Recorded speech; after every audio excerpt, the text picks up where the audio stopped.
Hai teman-teman, hari ini kita akan belajar tentang ekosistem darat. Apa sih ekosistem itu, Lisa? Ekosistem adalah tempat di mana makhluk hidup dan benda mati saling berinteraksi. Oh, jadi di dalam ekosistem terdapat makhluk hidup ya Lisa? Seperti tumbuhan dan hewan, dan benda mati seperti tanah, air, dan udara. Betul Budi. Semua itu membentuk ekosistem. Apakah kamu tahu apa itu ekosistem darat Budi? Disebut ekosistem darat karena sebagian besar lingkungannya berupa daratan. Apa saja ya jenis ekosistem darat itu Lisa? Ada banyak. Mari ikut denganku untuk mempelajari beberapa di antaranya. Yang pertama, mari kita mulai dari hutan. Hutan merupakan wilayah luas yang ditumbuhi oleh banyak pohon dan tumbuhan, serta menjadi tempat hidup bagi berbagai jenis hewan dan makhluk hidup lainnya. Aku tahu. Jenis hutan itu banyak sekali. Salah satunya yaitu hutan pinus kan? Betul sekali Budi. Selanjutnya yang kedua yaitu padang rumput. Padang rumput adalah wilayah luas yang ditumbuhi rumput, contohnya adalah sabana. Baik Lisa, mari kita lanjutkan. Yang ketiga yaitu gurun, itu merupakan wilayah yang sangat kering dan panas, kan? Iya. Sangat kering, hujan sangat sedikit, suhu ekstrim, tumbuhan kaktus umum ditemukan di sini.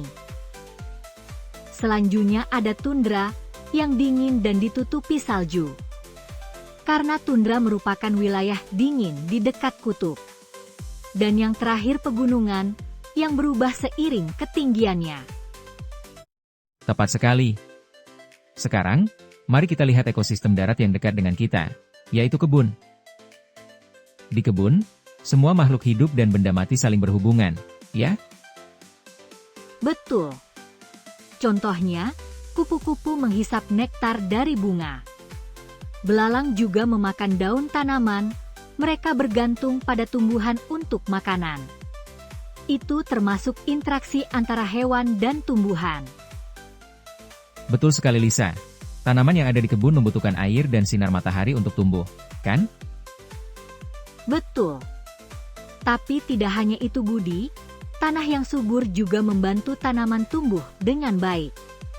Tanah, air, sinar matahari, dan udara adalah komponen penting dalam ekosistem kebun. Benar sekali Lisa. Mari kita bayangkan kebun sekolah kita. Apa saja yang bisa kita temukan di sana? Di kebun pasti ada berbagai jenis tumbuhan, seperti pohon dan bunga. Di sana kita juga bisa menemukan hewan seperti serangga, cacing, dan burung. Semua komponen itu saling berinteraksi dan membentuk ekosistem kecil yang menarik. Ekosistem darat sangat penting. Mereka menyediakan tempat tinggal bagi banyak makhluk hidup. Selain itu juga menghasilkan oksigen yang kita hirup setiap hari. Mari kita jaga kebun sekolah kita. Ada yang boleh dan tidak boleh kita lakukan di sana. Setuju Lisa, kita bisa menyiram tanaman, mengamati makhluk hidup dan tidak boleh merusak tanaman atau mengganggu hewan di kebun. Dengan menjaga kebun, kita bisa belajar banyak tentang ekosistem darat. Terima kasih telah belajar bersama kami hari ini. Sampai jumpa.